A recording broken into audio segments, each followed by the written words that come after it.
Hi guys, you are watching pharmacy Tayyab official YouTube channel. I am pharmacy Tayyab. तो बड़ी खुशखबरी, बड़ी मुबारक कि ये लेक्चर सीरीज अल्हम्दुलिल्लाह खत्म हो चुकी है। आज हम 11वां लेक्चर और इस बुक का पहला सेमेस्टर आपका खत्म हो गया, कोर्स आपका पूरा हो गया। ऊपर 10 लेक्चर मौजूद हैं, ये 11वां है। इसके बाद अगर कुछ होंगे तो बेसिक और कोर कंसेप्ट को ज्यादा एलैबोरेट और एक्सप्लेन किया होगा, जो भी आप कमेंट के अंदर सजेस्ट किए होंगे उन शॉर्ट वीडियोज को भी देख सकते हैं, पीछे से पूरा कोर्स रिवाइज कर सकते हैं। तो आज का लेक्चर जो है वो इस कोर्स का आखिरी लेक्चर है, बट आपने इसको जो है देखना है।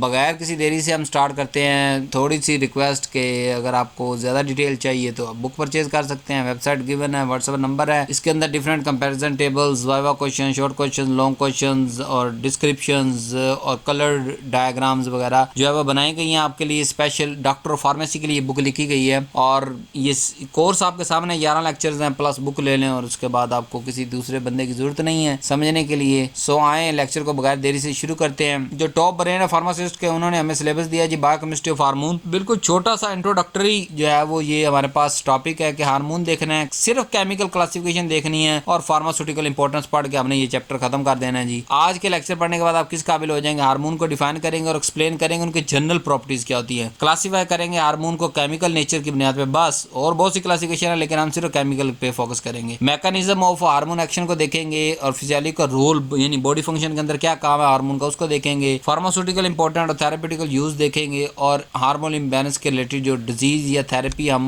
रेकमेंड करते हैं उनको देखेंगे जी। तो बगैर देरी के साथ हम स्टार्ट करते हैं। What is the hormone? Hormone हमारे पास केमिकल मैसेंजर हैं जो कि हमारी एंडोक्राइन ग्लैंड यानी हमारी बॉडी के अंदर ग्लैंड मौजूद हैं, वो बनाते हैं और उसको रिलीज कर देते हैं ब्लड के अंदर। और वो एक डिस्टेंट यानी दूर जहां से बन रहा है उससे काफी दूर, अक्सर ज्यादातर केसेस के अंदर वहां जाके वो टारगेट करता है किसी भी ऑर्गन को और उसके फंक्शन को, जिस ऑर्गन को वो टारगेट कर रहा होगा उसके फंक्शन को रेगुलेट करेगा। तो ऐसा केमिकल मैसेंजर को हम कहते हैं हार्मोन, कि जो किसी एंडोक्राइन ग्लैंड से रिलीज हुआ, यानी हमारी बॉडी अपनी खुद ही बना रही है इसको और बना के ब्लड में फेंक देती है। ब्लड बॉडी के अंदर भाग रहा है, 80 धड़कन है, मतलब 1 मिनट के अंदर 80 दफा ब्लड हमारे पूरी बॉडी तक पहुंच रहा है। तो जहां जहां चाहिए होगा वहां वो हार्मोन कैप्चर हो जाएगा ऑर्गन की तरफ से और उस स्पेसिफिक ऑर्गन को ये हार्मोन क्या करेगा, उसका नॉर्मल जो है वो रेगुलेटरी फंक्शन को रेगुलेट करेगा। अब ये करते क्या है, ये हार्मोन बड़े इंपॉर्टेंट है। ये कोऑर्डिनेट करते हैं और इंटीग्रेट करते हैं, यानी कि कनेक्शन क्रिएट करते हैं और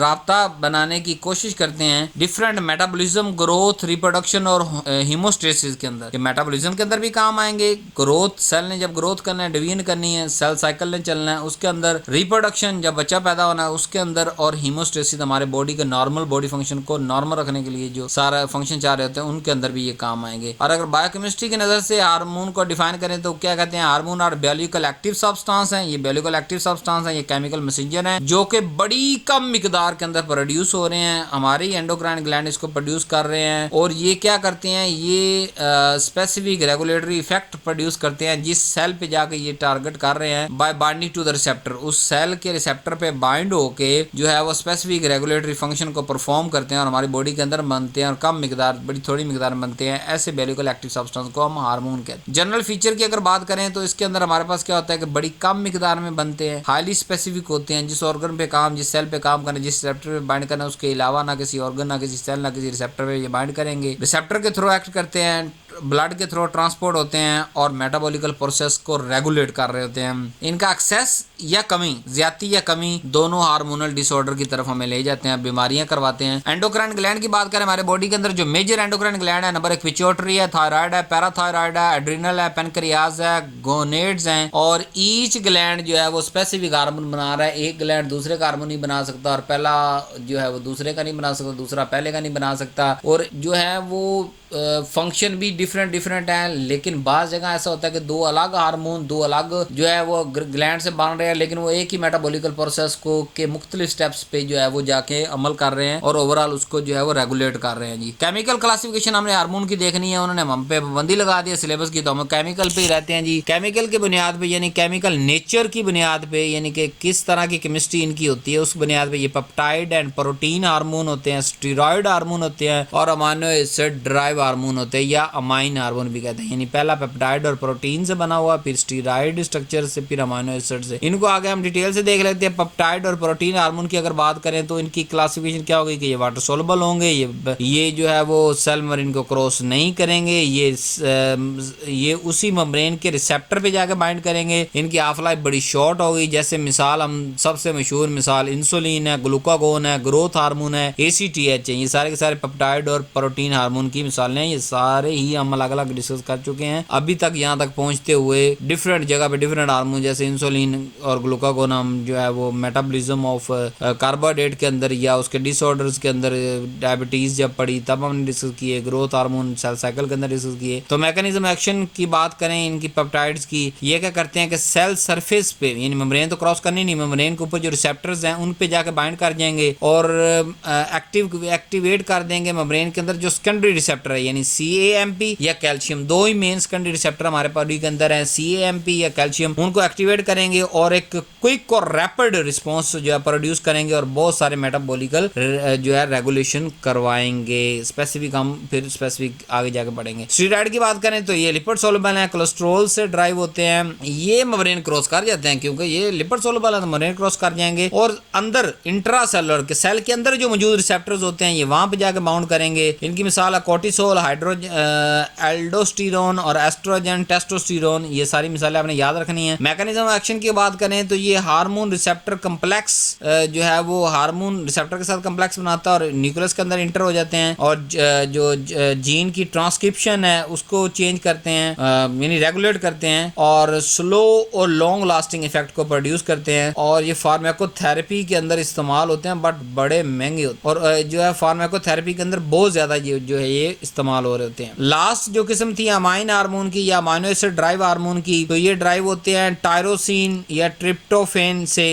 फॉर एग्जांपल जैसे थायरोक्सिन है T4, ट्राईआइडोथ्रायोनिन T3, यानी T4 और T3, एड्रेनालिन, नॉन एड्रेनालिन बड़ा पढ़ाऊंगा भी आपको जाके अगर 3rd और 4th सेमेस्टर के अंदर एड्रेनालिन, नॉन एड्रेनालिन क्या क्या काम होते हैं। तो ये हमारे पास हार्मोन है और अमाइन हार्मोन है चारों। इनकी प्रॉपर्टीज क्या है कि जैसे थायराइड हार्मोन है ये लिपिड सोलबल है और कैटिकोलामीन अमीन जो है ये वाटर सोलबल है और बट दोनों के जो फीचर हैं पेप्टाइड और स्टीरॉयड हार्मोन रिलेटेड फीचर होते हैं। जो लिपिड सोलबल और वाटर सोलबल रिलेटेड इनके होते हैं। फिजियोलॉजी बात करें कि ये हार्मोन कैसे हमारे बॉडी फंक्शन को परफॉर्म कर रहे हैं। नंबर 1 ये हमारा कार्बोहाइड्रेट के मेटाबॉलिज्म को कंट्रोल करते हैं जैसे इंसुलिन और ग्लूकागोन।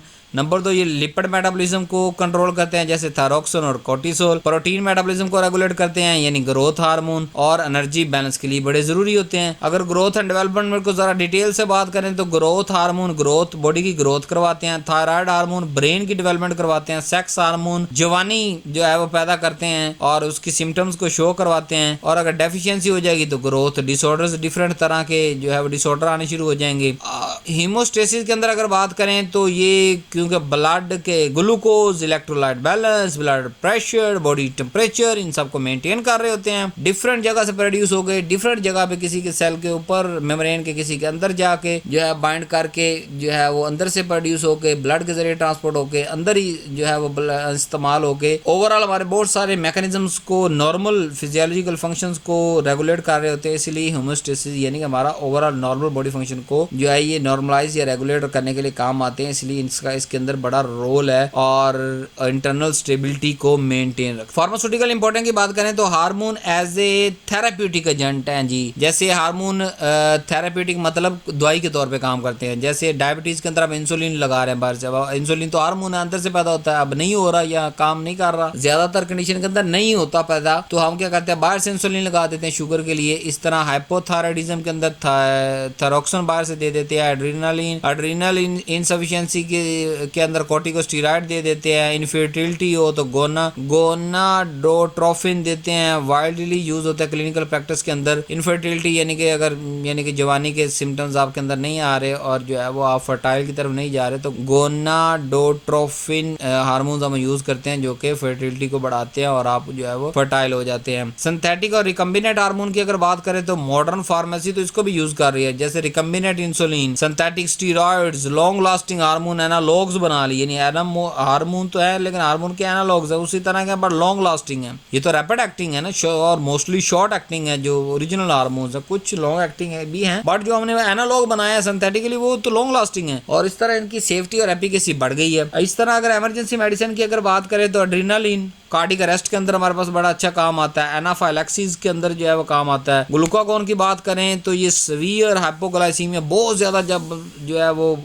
कमी हो जाती है हमारी बॉडी के अंदर ग्लूकोज की, तब ग्लूकागोन इस्तेमाल होता है, ये भी हार्मोन है। लाइफ सेविंग ड्रग है बहुत ज्यादा जो है वो डिफरेंट हार्मोन्स। डिसऑर्डर की बात करें, ड्रग थेरेपी की बात करें तो डिसऑर्डर में पहला डायबिटीज आता है, इंसुलिन डेफिशिएंसी तो इंसुलिन दे देंगे, हाइपोथायराइडिज्म होगा तो T4 कम होगा तो लिवोथायरोक्सिन बाहर से दे देंगे। कशिंग सिंड्रोम है तो ये एक्सेस कॉर्टिकोस्टेरॉइड होता है तो स्टीरॉइड इनहिबिटर हम इसके अंदर दे देंगे। एडवर्स इफेक्ट ऑफ मॉनिटरिंग की अगर बात करें तो हार्मोन थेरेपी को जो है वो बाज दफा इलेक्ट्रोलाइट इम्बैलेंस या वेट गेन करवा देते हैं, ऑस्टियोपोरोसिस यानी हड्डियों के ब्रेकडाउन शुरू करवा देते हैं और हार्मोन को सप्रेस करते हैं, तो इसलिए केयरफुल डोज मॉनिटरिंग बड़ी जरूरी है, जितना चाहिए उतना देना, उससे ज्यादा नहीं देना। अब फार्मासिस्ट का इसके अंदर क्या करदार है कि फार्मेसी जब हार्मोन थेरेपी हो रही होती है तो फार्मासिस्ट डोज को कैलकुलेट करेगा, स्टोर करेगा, जैसे कि इंसुलिन को रेफ्रिजरेटर के अंदर, इस तरह दूसरे जो हार्मोन है जिनको जो है डिफरेंट टेम्परेचर अगर चाहिए तो उसके मुताबिक, प्लस पेशेंट को काउंसल करेगा, बताएगा कि आपने जैसे इंसुलिन के बारे में अगर काउंसल करेगा तो उसको यूनिट काउंट करके देगा, उसको बताएगा कि इसको